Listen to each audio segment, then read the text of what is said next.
Good evening বন্ধুরা। আজ হলো 28 জুন রবিবার।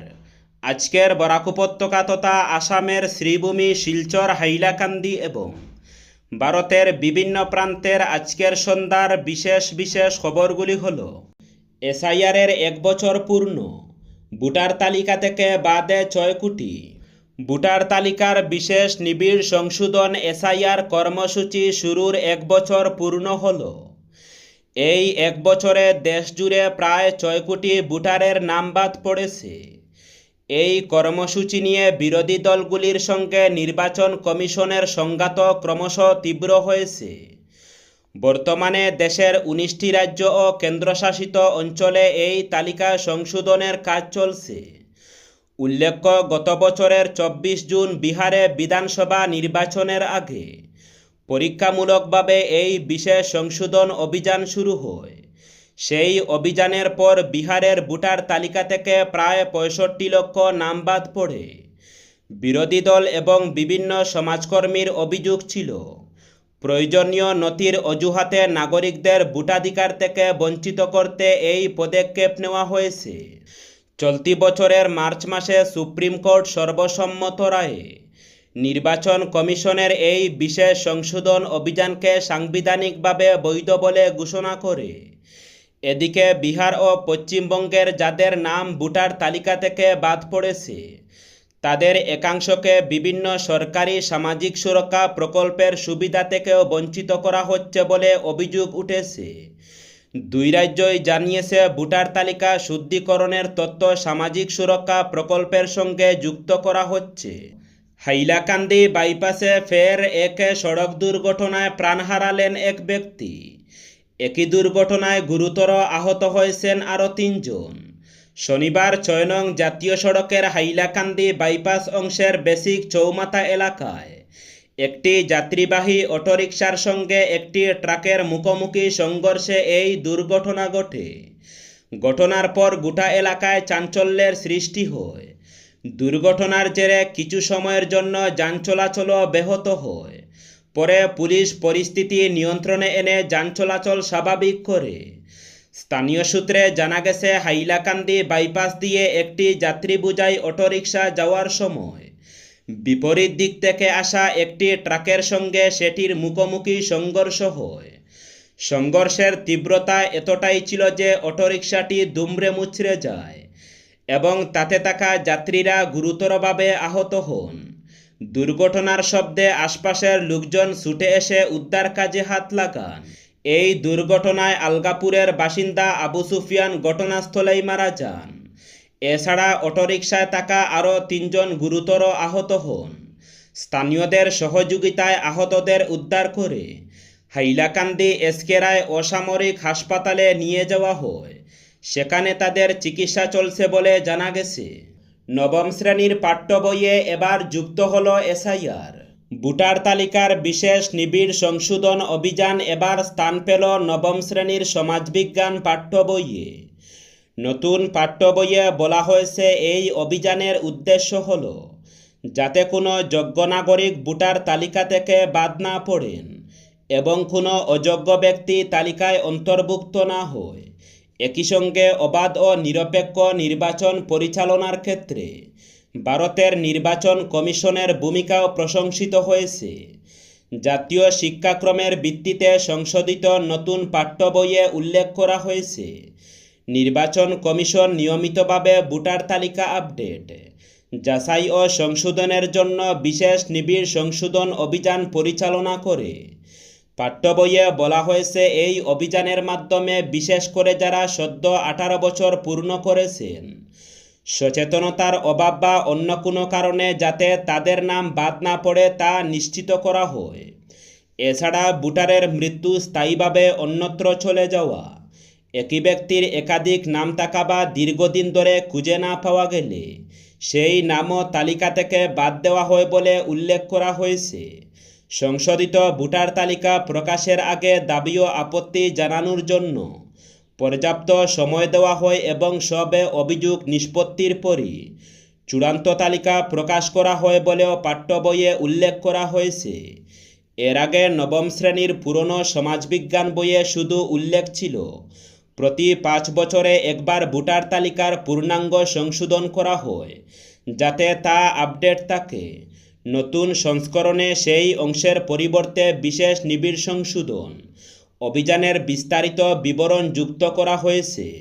শ্রীভূমি তথা করিমগঞ্জ জেলার যুবক দৈপায়ন সেনের রহস্যজনক মৃত্যুকে ঘিরে এলাকা জুড়ে নেমে এসেছে শোকের ছায়া। পরিবারের দাবি, তার অত্যন্ত প্রিয় 2 পোষ্য কুকুর মার্লে ও সিজারের মৃত্যুর পর থেকেই তিনি মানসিকভাবে ভেঙে পড়েছিলেন এবং দীর্ঘদিন ধরে গভীর শোকের মধ্যে ছিলেন।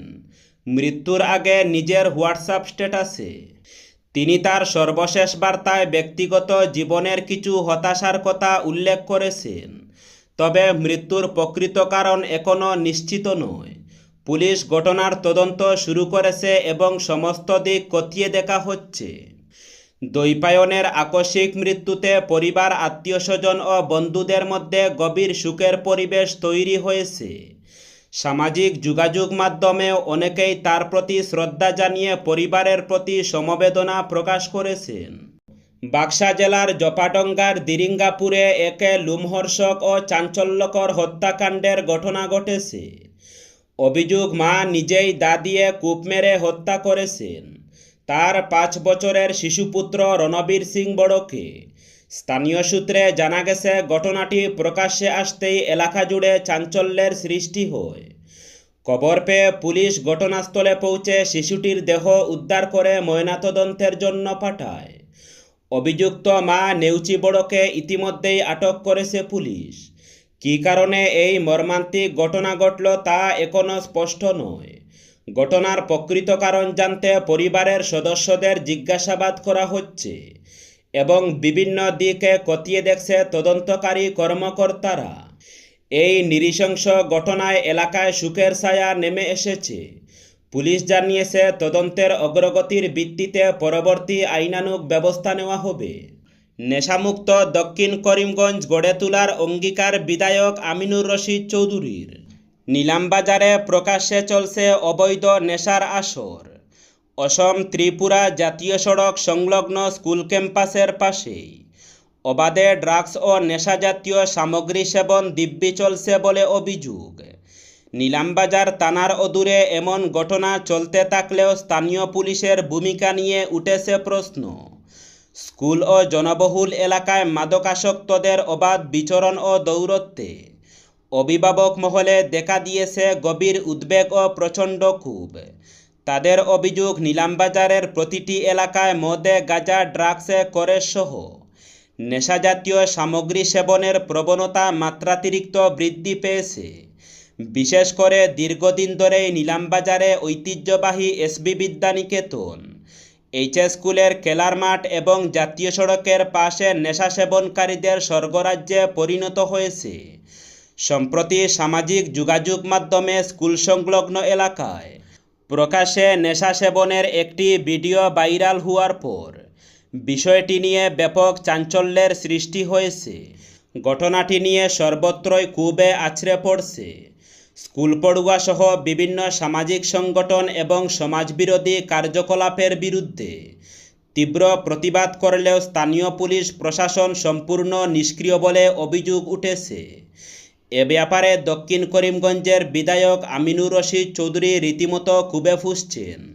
তার সমষ্টিতে নেশা কারবার চিরতরে বন্ধ করতে যাবতীয় প্রচেষ্টা অব্যাহত রেখেছেন। জানিয়েছেন, অবৈধ পন্থায় কোনো ধরনের সুরার দোকান খুলতে দেওয়া হবে না দক্ষিণে। বিষয়টি নিয়ে ইতিমধ্যে জেলা আয়ুক্ত ও সিনিয়র পুলিশ সুপারের সঙ্গে আলোচনা করেছেন। অবৈধ মদ ও নেশা কারবারের সঙ্গে জড়িতদের অতিসত্বর গ্রেফতারের দাবিও জানিয়েছেন। নেশামুক্ত দক্ষিণ করিমগঞ্জ গড়ে তোলার জন্য সব ধরনের প্রয়াস চালিয়ে যাচ্ছেন বলে জানিয়েছেন বিধায়ক আমিনুর রশিদ। একে চাঞ্চল্যকর কাণ্ড, মদ্যপ ছেলের হাতে প্রাণ গেল বাবার। অভয়াপুরীর চৌটাকি এলাকায় শনিবার রাতে ঘটে গেল একে চাঞ্চল্যকর ঘটনা। অভিযোগ, ছেলের হামলায় প্রাণ হারিয়েছেন 57 বছর বয়সী মরোত্তম নাথ। এই ঘটনায় পুলিশ তার 24 বছর বয়সী ছেলে কমলনাথকে আটক করেছে।